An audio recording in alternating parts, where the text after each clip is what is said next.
Oh, Mr. Arnold. Yes, Charlie? You know, my summer stock company... Oh, now, Charlie, you're not going to bother me about those tickets for that thing again, are you? No, Mr. Arnold, no. But now that you mention it, we are giving a benefit performance, and I just happen to have 2 tickets with me. Lucky you. And it's a worthy cause, too. Oh, a benefit performance. Oh, that's different. I'm a man of very charitable impulses. We'll soon find out.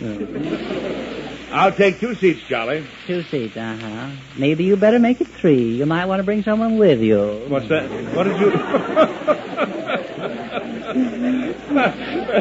What is this benefit for? What? I said, what is this benefit for? Oh, yes. Well, it's a benefit. Yes, I know, but who does this particular benefit? Well, mostly us.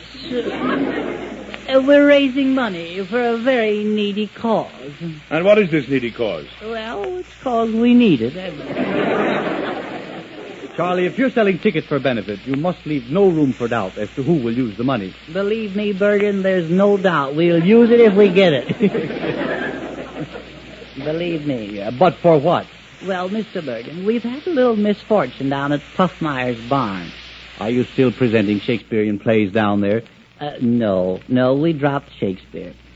We went in for the higher things, musicals and opera and stuff like that. Opera? Yeah, no, yeah. Yeah, you're right, Bergen, but we didn't know it.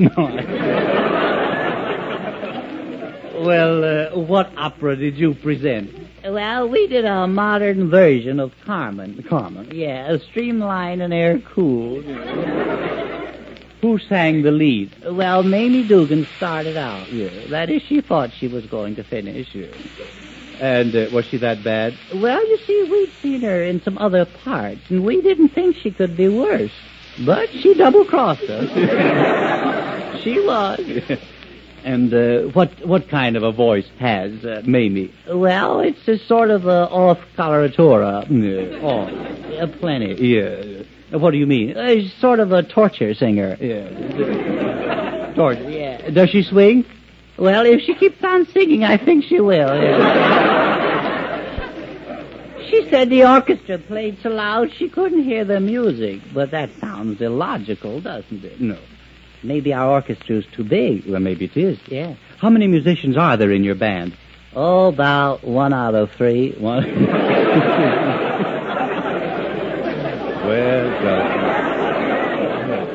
Charlie, a good orchestra isn't assembled overnight. No, we've learned that. Yes.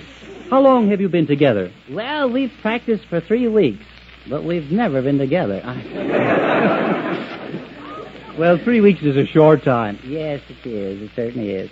It takes months of working together. It does, huh? Yes. I guess there's no shortcut now. No. Why, look at Bob Armbruster. Yeah. Well, I don't see why you should insult him at a time like this. Oh. And all his interns.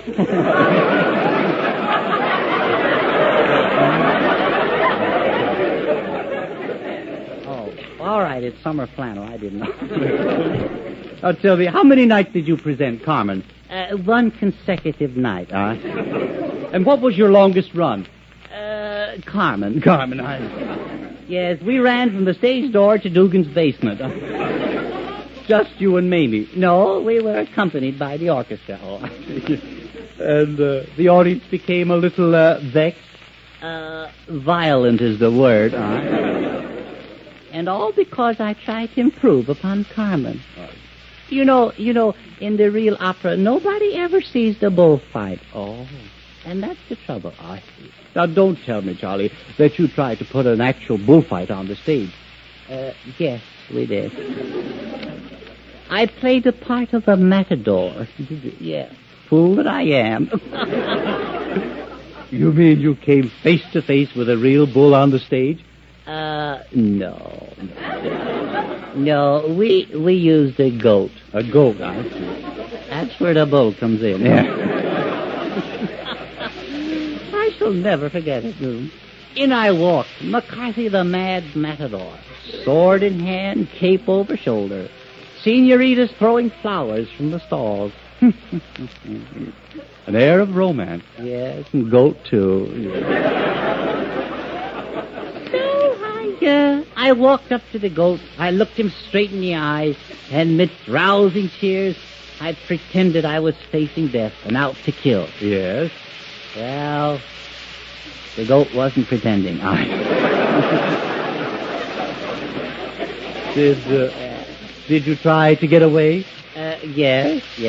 First the goat backed up, and I backed up. I humored him. Yes.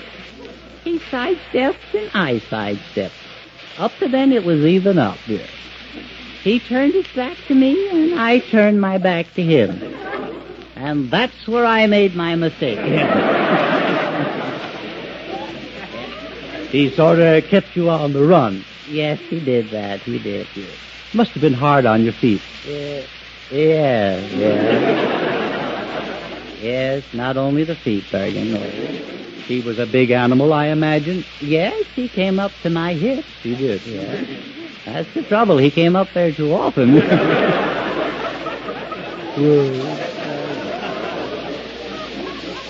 I should think he'd miss me once in a while. Well, are you through being a matador for a goat now? Oh, but definitely. No ifs, no ands, no buts. Yes.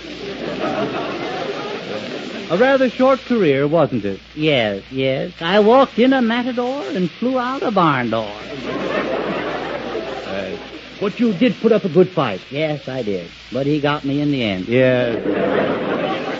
I imagine that finished the show, too. No, unfortunately, there was more. Old man Dugan gave a demonstration of fire eating. Fire eating? Yes. In opera? Yeah. That's ridiculous. Yeah, well, it was the bright spot of the evening. Well, was it acceptable, Charlie? Yes, it was acceptable, but it wasn't controllable. Oh, I don't understand exactly. Well, it was combustible. I see. You see, Dugan had a touch of indigestion in the middle of his act. Uh-huh. What do you mean?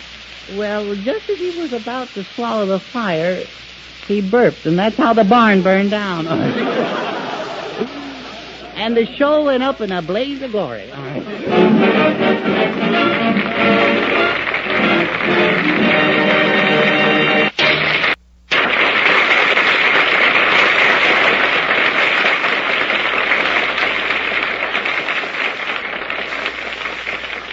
Johnny, that was grand, wasn't it, Charlie? Wasn't what?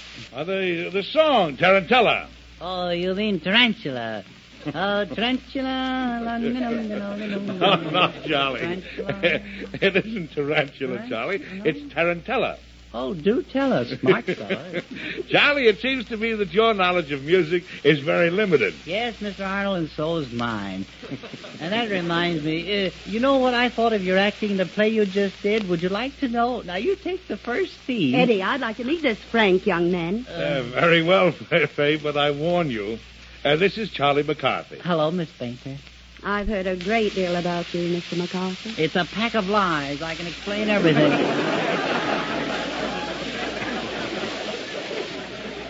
Did I understand you to say that you didn't care for Mr. Arnold's acting in the play? I thought the play was very good, Miss Bainter. Oh, I get it. And what about my acting? I still think the play was very good.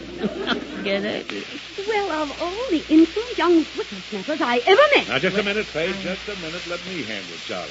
If I thought you meant that you didn't like our acting, Now, Mr. Arnold, let's not resort to fisticuffle fighting. Remember, I got a monocle on. Well, why don't you take it off? Oh, I'm no fool. It's nailed on. Go ahead, Eddie. Teach him to respect his elders. Now, Mr. Arnold, lay off that rough stuff. Let go of my lapel. You hear? I didn't think your acting was bad. Well, what did you think? Well, I think you better talk me out of this, Bergen. What I mean is, you're too young a man to play the part of Dodsworth. That's what I think. Oh, go on, Charlie. Do you think so? Yeah. Thanks, Bergen. Yes, Mr. Arnold, you're more of a juvenile, sort of a college kid. Well, that's constructive criticism, Charlie. I'm glad you think so. Yeah. You're sort of a dashing young athletic type. Those are muscles, aren't they?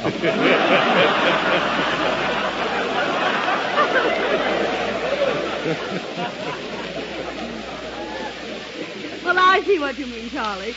And do you think I'm too young to play the part of Mrs. Dodsworth? Yes.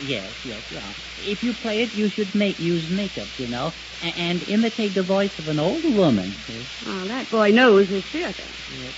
Oh, the old oil always gets around.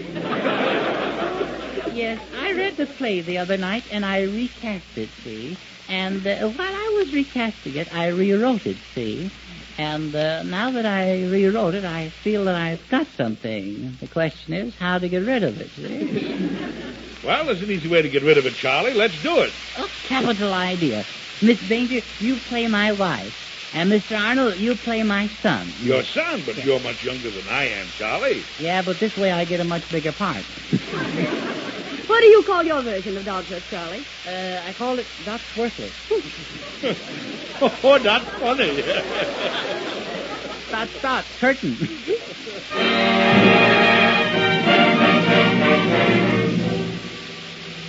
Presenting God's Worthless by Charles P. Yule at Surprise McCarthy. With Fay Bainter as the wife, Fram, Edward Arnold as the son, Ham, and Charles McCarthy as the husband, Sam. Scene is God's worthless, modest 32-room bungalow. With swimming pool? Yes, and a kitchenette. Pack up, Fram. We're going to Paris. Say, Pappy, can I have a dime for a lollipop? Ram, Ham. I want to talk to Fram. Oh, Sam. Yeah, Fram. What are we going to Europe for? Well, you know those automobiles I've been making for the past 20 years? Yes. Well, they just found out there's been a slight defect. My Super Sputter 6. Anything serious? No, nothing serious. I just sort of didn't happen to put any motors in them, that's all. Sort of absent-minded like. You mean Pappy ain't been putting no engines in them things? Yes, my hillbilly son, no work. That's it. Well, we better beat it before they give us the work. Yes, is everything packed? Yes, Sam. The car's waiting out in front. Well, make sure it isn't one of those one of my Sputter one of my cars. We want to get away this time. Yes, Sam. Yes, come on, Ham and Fram. We got to take it on a lamb. Off to Paris. Paris.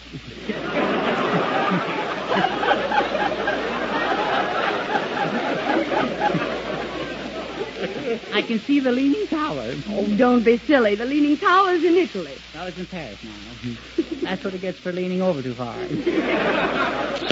Come along, Fram, my pomme de terre. Pomme de terre? What does that mean? That's French for my little hummingbird. Don't you believe him, Mammy? That means potato. Sam, don't you call me a potato. Please, my dear, must we argue all the time? You're the one who's always arguing. Well, if you'd agree with me, there wouldn't be any argument. Pappy, are you ailing? Yes, son, I'm brooding. I got a misery in my heart. Pappy, I want to ask you a question. Are you satisfied with married life? Yes, son, I'm satisfied. I've had plenty of it. That goes double. Listen, Sam. Yes, Fram? I've met some awful nice men over here, dukes and earls and stuff like that. There must be those gigaloos, Pappy.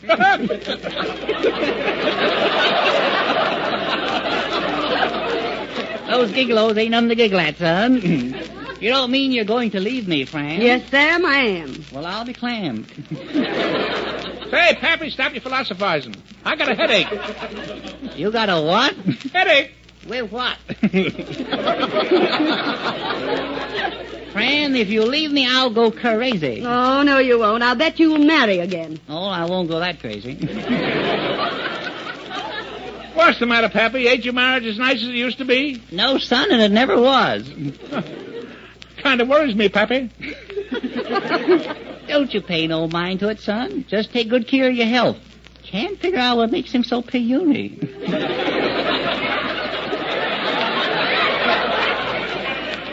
Now, quit picking on him, Sam. He's anemic. Is that what he is? Well, he's got more of it than any kid I ever saw.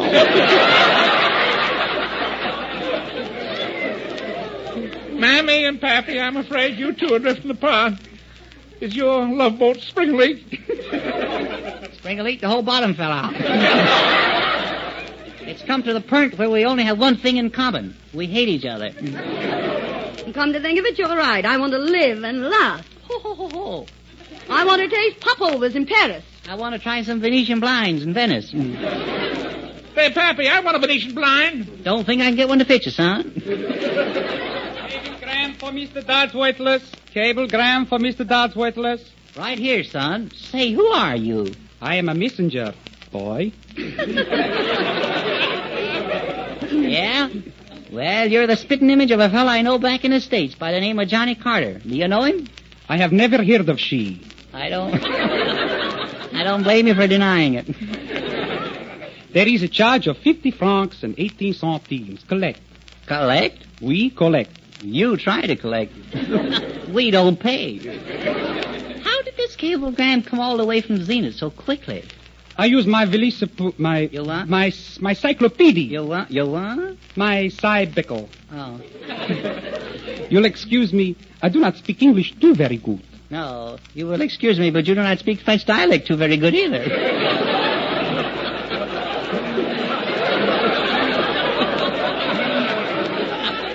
I don't know why we ever gave you the part. Well, should I wait for an answer?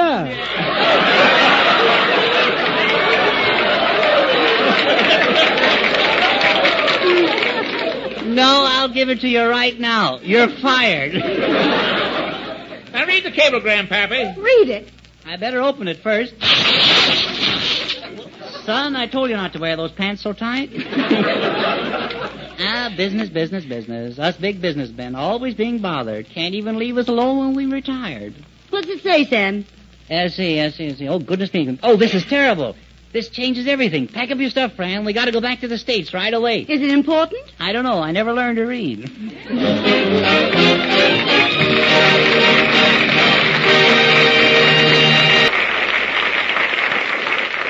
And that brings us around to the end of another Chase and Sanborn hour, an hour made possible by your purchases of Chase and Sanborn coffee. That's the best way to tell us that you enjoy our show. Next week, our special guest will be John Barrymore. And next week, too, an old friend returns. The flags will be flying and the welkin will ring for Nelson Eddy. Nelson Eddy? Oh, boy, oh, boy, oh, boy, oh, boy, oh, boy. Yes, Charlie, we're all happy he's coming back. Happy, old boy. I'll say, I've been practicing for weeks. You mean you've been practicing singing? No, wrestling. When we shake hands, I'm going to give Nelson the half Nelson. Well, maybe Nelson will have something to say about that, huh? Mr. Arnold, you kill you. Of course, the rest of us will be around, too. Edgar Bergen and Charlie McCarthy, the Stroud twins, and Robert Ambrose and his orchestra. We all wish Dorothy Lamour a very speedy recovery. Until next Sunday, then, so long.